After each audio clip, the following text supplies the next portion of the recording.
Good morning, second graders. Okay, so today we're going to continue our lessons about the American Civil War and some things that we're going to review from last week's lesson before we get started. First thing is we looked at this constellation in the sky called the drinking gourd. Does anybody remember why the drinking gourd was important? You can turn and tell someone next to you, you can write it in a journal. Okay, so the drinking gourd was important because the enslaved people who were seeking freedom followed the drinking gourd towards the north because they always saw the North Star and then they followed that drinking gourd. Now, who can remember why they wanted to leave those plantations and find freedom and go to the north? Who can remember that? Either write it down or tell someone next to you.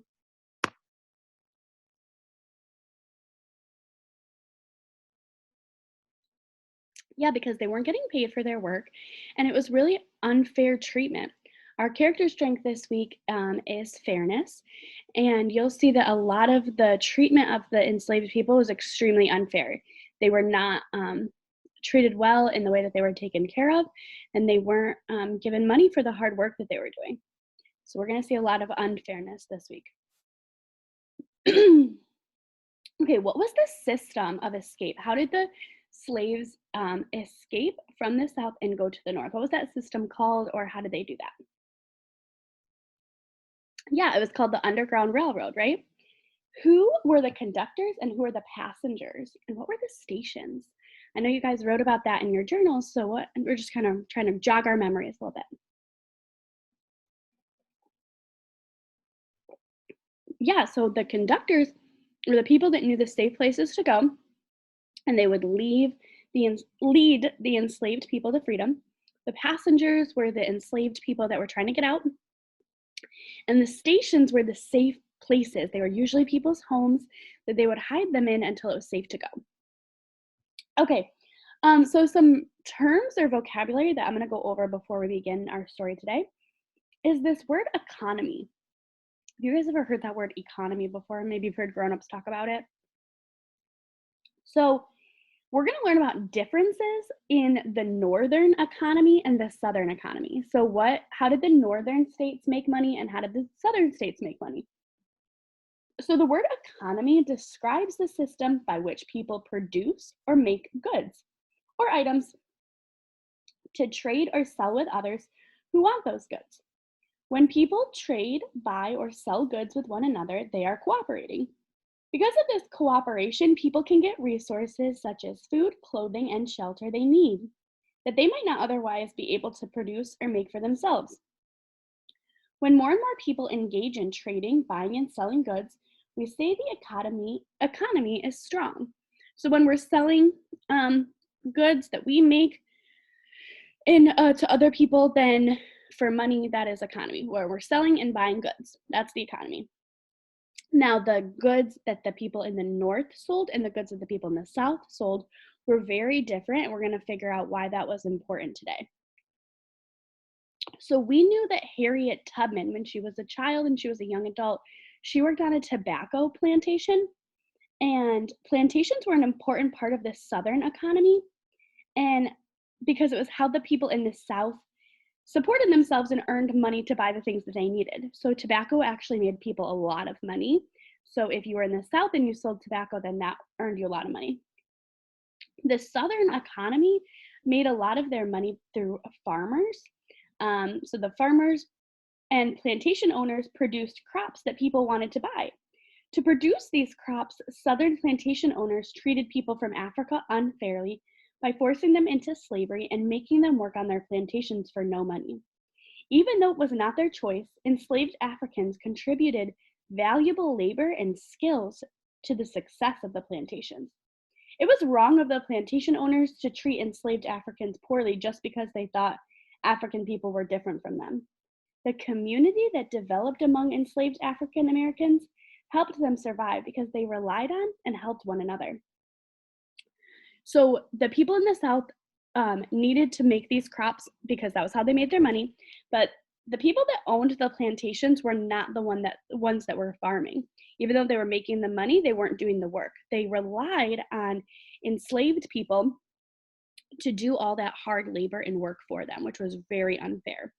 Um, but the enslaved people did form a community, which helped them get by.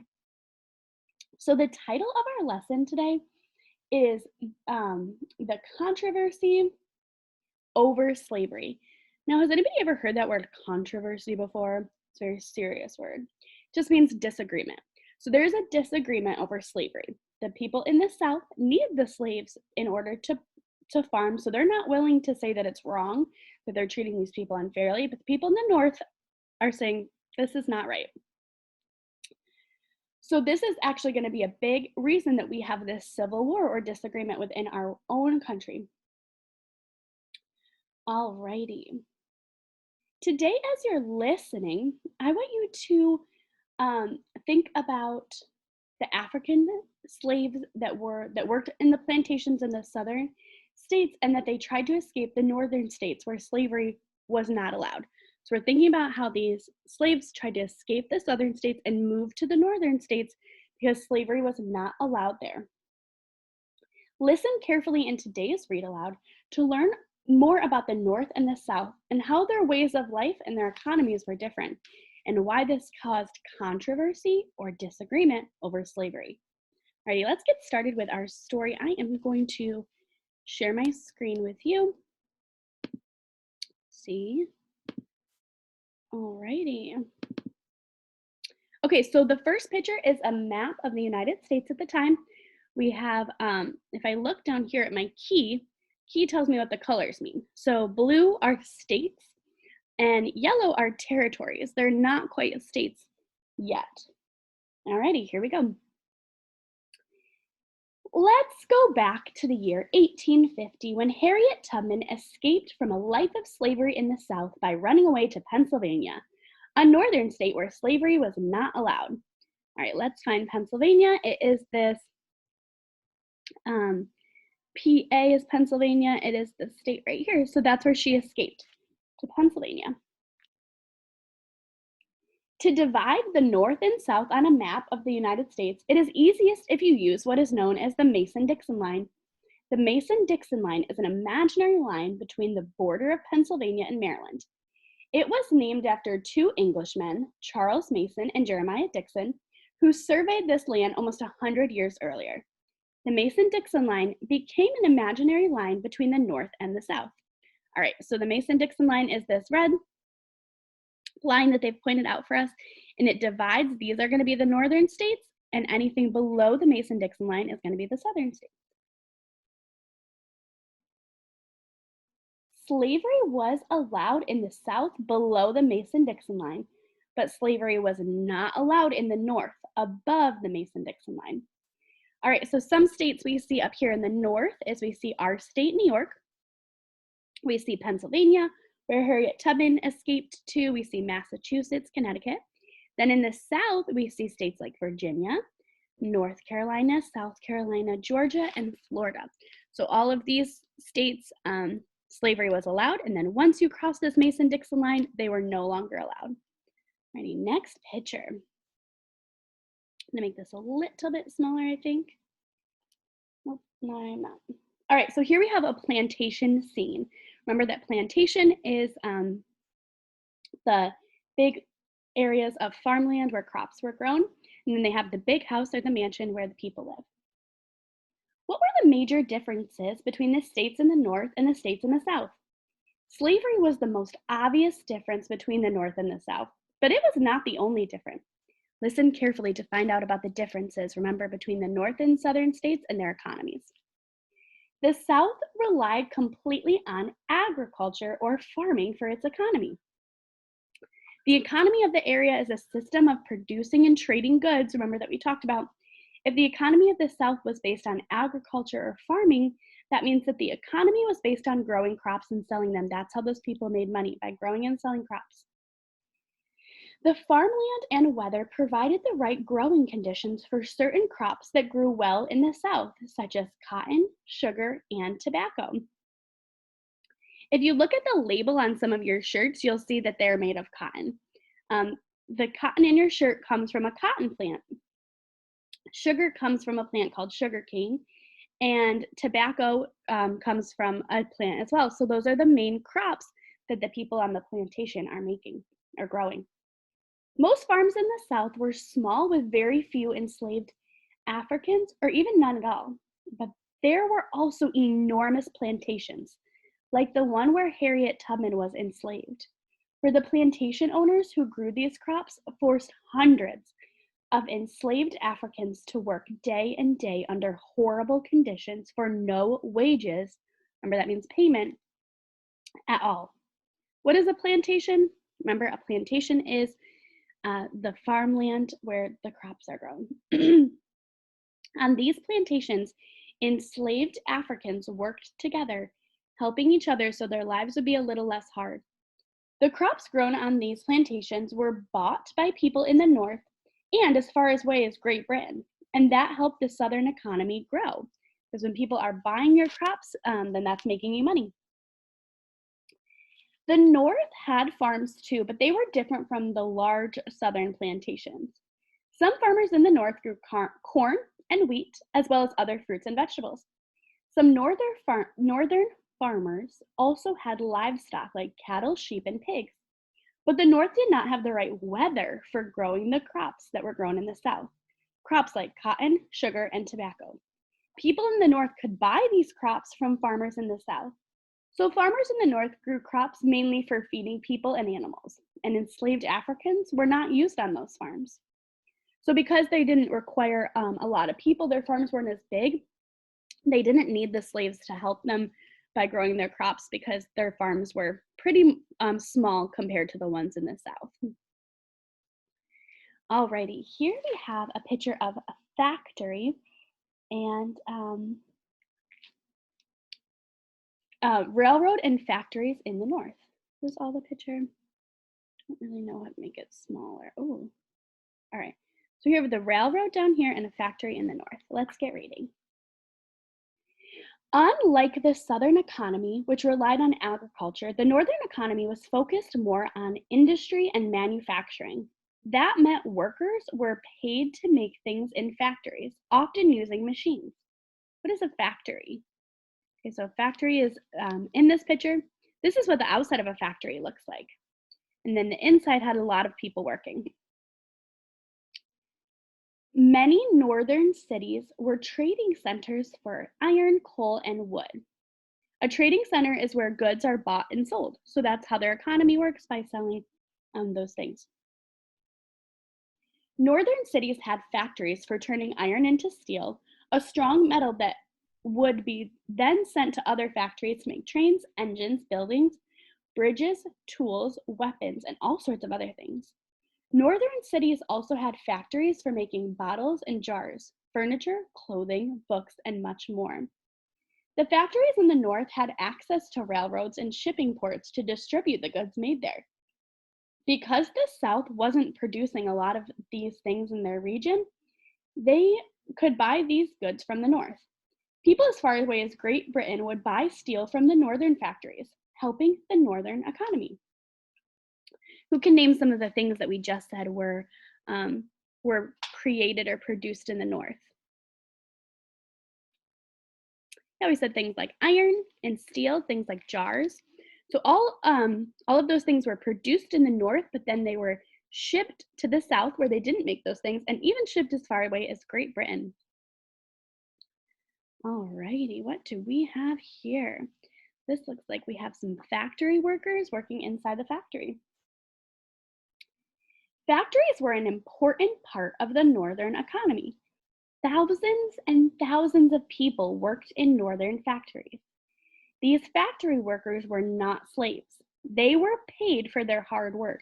Ooh, I already spot a difference between the Northern economy and the Southern economy. Remember, the Southern economy relied on slaves to do their work, and they were not paid. The Northern economy, they had workers too that we see in this picture, but they were paid for their work, so they were not slaves. That's a good difference. Remember, that's what we're looking for in this read aloud. It was true that factory bosses could be harsh. The pay was often pitiful, and the work was difficult, dangerous, and tiring. However, factory workers did have more freedom than slaves, and they had the possibility of a better life. Even though slavery became illegal or against the law in the North before it became illegal in the South, not everyone in the North was against slavery. Because slavery was not part of their everyday life, some people in the North really didn't think much about it. It wasn't part of their everyday life, they didn't see it, and so they kind of just didn't really think about it. All right, here I see portraits of three people. Let's find out who these people are. All right, so these are abolitionists, and their last names are Douglas, Phillips, and Anthony. Let's find out what abolitionists are. A small group of people in the North, however, were absolutely against slavery, no matter what it did for the economy. These people saw slavery as evil. They thought people from Africa should be treated as free human beings. These people saw slavery as the cruel and hateful practice that it was. People who worked to abolish or end slavery became known as abolitionists. So, what did abolitionists want to end? Yep, they wanted to abolish or end slavery. Good job. Sorry guys, I lost my place. There we go. This group of abolitionists continued to grow larger and larger over time, which means more people wanted to abolish or end slavery. By the mid 1800s, there were thousands of abolitionists. Some became famous, like Frederick Douglass, who had been an enslaved African who escaped. Frederick Douglass is this first picture all the way to the left. Some of you guys I know researched him in your Black History Month project, so you might know a little bit about him already. Wendell Phillips, he's the middle guy, and Susan B. Anthony. Alrighty. These three are pictured here, but they were just a few of the thousands of people involved in the abolitionist movement. The abolitionist movement refers to organized activities or events to end slavery. So they worked very hard to abolish, that's a new word we've never heard before, or end slavery. All right, my next picture here is of abolitionists working on the Underground Railroad. Remember, Underground Railroad is not a train that runs underground, but it's a system of routes that enslaved people would take to escape the South and move to the North to find freedom. Harriet Tubman was also a famous abolitionist, in addition to being a famous conductor on the Underground Railroad. She not only helped enslaved Africans escape, she also went around talking to people in the North, telling them why it was important to end or abolish slavery, and explaining what they could do to help enslaved Africans. This image shows abolitionists working on the Underground Railroad. Abolitionists helped to keep the Underground Railroad running smoothly, making sure that as many people as possible were able to escape slavery. So some of these people might have been stations or homes that was safe to stop on the route to the North. So if you were an abolitionist and you wanted to end slavery, you could work on the Underground Railroad to help these people escape. All right, here it looks like we have a newspaper. Let's see what this is all about. Here we have the abolitionist newspaper. I'm going to say it again. Abolitionists are people who want to abolish or end slavery. Harriet Tubman met and worked alongside many famous abolitionists. They printed newspapers with names like The Liberator, and they pressured or convinced political leaders like Abraham Lincoln to see why slavery was wrong. The abolitionist movement became a strong force in America, one that could not be ignored. So these people all worked together to show and convince other people why slavery and this treatment of people was unfair and why it needed to end. Alrighty, here we have Harper's Ferry. Abolitionists and enslaved Africans worked together in other ways to rebel against plantation owners and bring an end to slavery. While many enslaved people were being helped to freedom along the Underground Railroad, others were trying to rebel or fight back against the plantation owners in the South. One such event took place in Virginia, in an area that is known as Harper's Ferry, West Virginia. In that event, an abolitionist named John Brown tried to get guns and other weapons to slaves to help them rebel against the plantation owners. In another event, a slave named Nat Turner led a group of slaves to rebel against the plantation owners in Virginia. In South Carolina, another formerly enslaved African named Denmark Vesey helped plan a large rebellion against plantation owners in Charleston. Denmark Vesey's plan was discovered before it could be carried out. There were also many, many small acts of rebellion by enslaved Africans against those who enslaved them. Even in these years leading up to the Civil War, there were many violent events in which many people lost their lives in the struggle to end slavery. So remember, we learned that Harriet Tubman was rebellious a couple stories ago, and that just means that you go against and you do your own thing. So they were rebelling against the plantation owners. They said, this is unfair. And so we heard about some of the ways that they rebelled against the plantation owners, some of them even involving weapons, trying to gain or earn their freedom. All right, here we have a map of the United States in the year 1850. That's almost 200 years ago. The United States was growing, spreading west and adding new states, like we learned in the westward expansion. As the country expanded west, so did the Mason-Dixon line. By the 1850s, states north of the Mason-Dixon line were free states. In other words, slavery was against the law. In the states south of the Mason-Dixon line, slavery continued to be legal.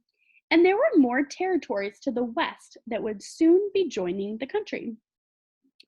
The more the country grew, the more reasons people found to argue over the problem of slavery. As abolitionists fought to end slavery, they also wanted to make sure the new territories and new states did not allow slavery. Others, though, did not agree with the abolitionists and felt that new states should be able to decide for themselves whether or not slavery should be legal. Who do you think would not agree with the abolitionists? Who do you think are the people that didn't want to end slavery? Yeah, right? The farmers that needed these slaves to help farm their land. By the 1850s, it was clear that the problem of what to do about slavery, whether to end it or allow it to continue and to spread, was tearing the country apart. What do you think will happen next? Make a prediction.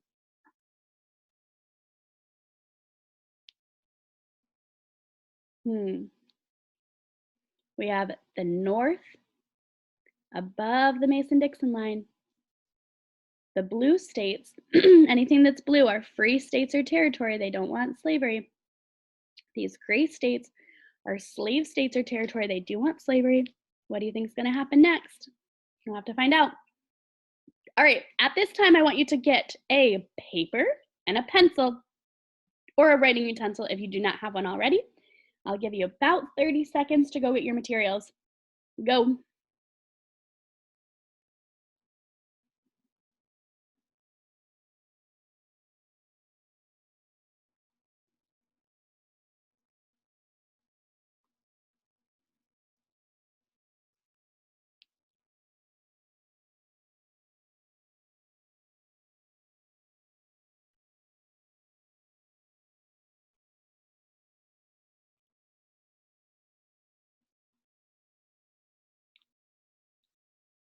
Alrighty, so I hope you are back with those materials. Okay, here's what we're going to do today. So this part of our lesson is where I ask you comprehension questions to see how well you understood the story. So what you can do is you can label your paper 1, and then I'll read the question and you can write your answer next to 1. So that's how we'll keep track of your comprehension. All right, the first thing I'm going to show you is this map with the Mason-Dixon line, which is right here. And the question is this: what is the Mason-Dixon line? What is the Mason-Dixon line? Remember, the Mason-Dixon line is this red line And what is it? Why do we have it?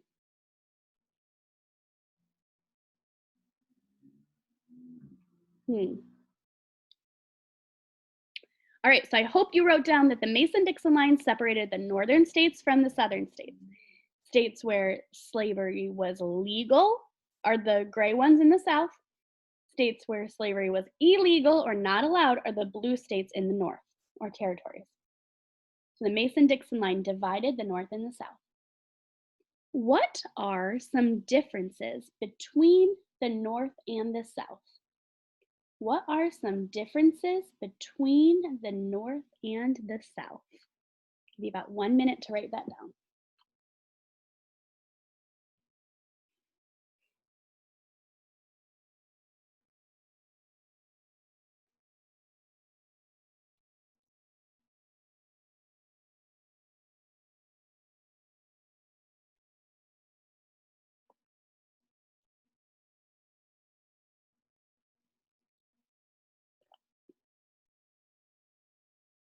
All right, so we know that in the North, slavery is illegal. In the South, slavery is legal. We also know that another difference is that in the North, their economy relied on factories and they produced steel and iron and other materials, whereas in the South, their economy was mainly farming, plantations, and growing crops. So those are two differences. All right, question number 3. Were factories more common in the North or in the South? So let me go find our picture of factories. Were factories, this one, and then this is factory workers. Were they more common in the North or in the South, and why? Were they more common in the North or in the South?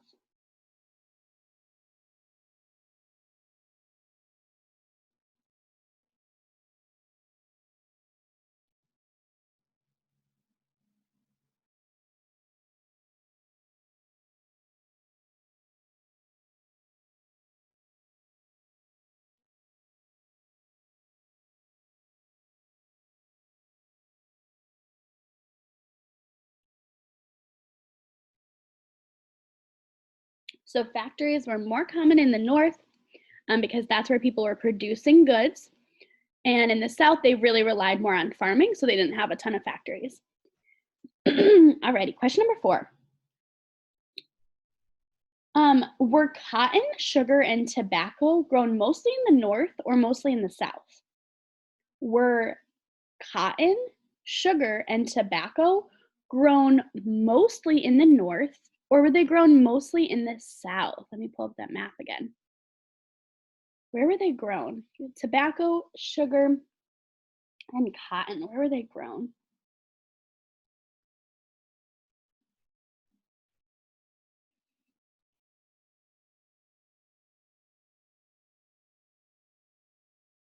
Yeah, they were grown mostly in the South. That's where those big plantations were, and that's where they grew those crops. Good job. They were grown mostly in the South. Remember, the North did have farms too, but they were a lot smaller, and they really just grew things to feed themselves and the animals, things like corn. All right, next question. Question number 5. Who were abolitionists? Who were abolitionists? You don't have to remember their names, but what did they do? Who were abolitionists? I'll give you 30 seconds to write down your answer.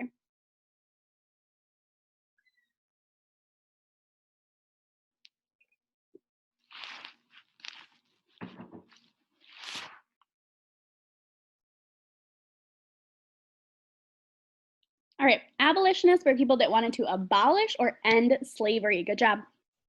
They wanted to end slavery. Question number 6.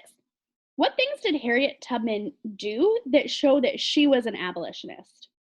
What things did she do that showed that she wanted to end or abolish slavery? How did we know that she wanted to end slavery?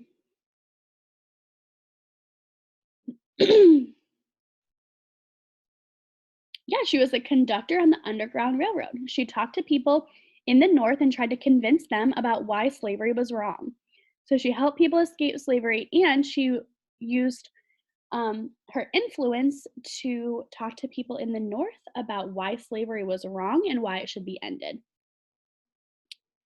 Alrighty, guys, that is the end of our comprehension questions today. But we have a couple more things to do. We're going to learn our new vocabulary word, and then I'm going to tell you about your assignment that's going to be posted in Google Classroom. So our vocabulary word for today is economy. I'll say it and then you say it. Ready? Economy. Good job, economy. The word economy describes a system by which people produce and trade goods. The more people around the world who buy goods produced from China, the stronger the Chinese economy becomes because they are earning more money for their country. Do you know or have you heard something about the economy? Write down a sentence in which you can use the word economy.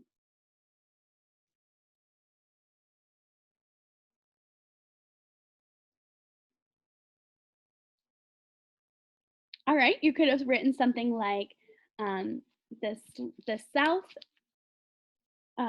grew crops to help their economy. You could have said something like the North relied on factories to help their economy. Could have written any of those kind of sentences down. Alrighty, what's the word we've been learning about today? Economy. Good job. Alrighty. The next thing that you're going to do is in Google Classroom, you'll see a form posted right under this video, and it's going to be a journal. So throughout this series, you're going to be doing journal entries. So far, you've done one about Harriet Tubman, and you've also done one about the Underground Railroad. So the one today is about slavery and the difference between the North and the South. So you're going to write down some differences between the North and the South. We already know that some differences that the North and the South had are that in the northern states, slavery was illegal, not allowed, and that they relied on factories. We know that in the southern states, slavery was legal. They needed those slaves. Excuse me, I have a tickle in my throat. And that they relied a lot on crops and farming. They grew things like sugar, cotton, and tobacco. So those are already some things that we know. I want you to write 3 sentences about some differences between the North and the South. Alrighty, guys, that is the end of our video today. I hope you learned a lot about the differences between the North and the South and the controversy or disagreement about slavery. This will all be posted for you. And I cannot wait to talk to you guys soon.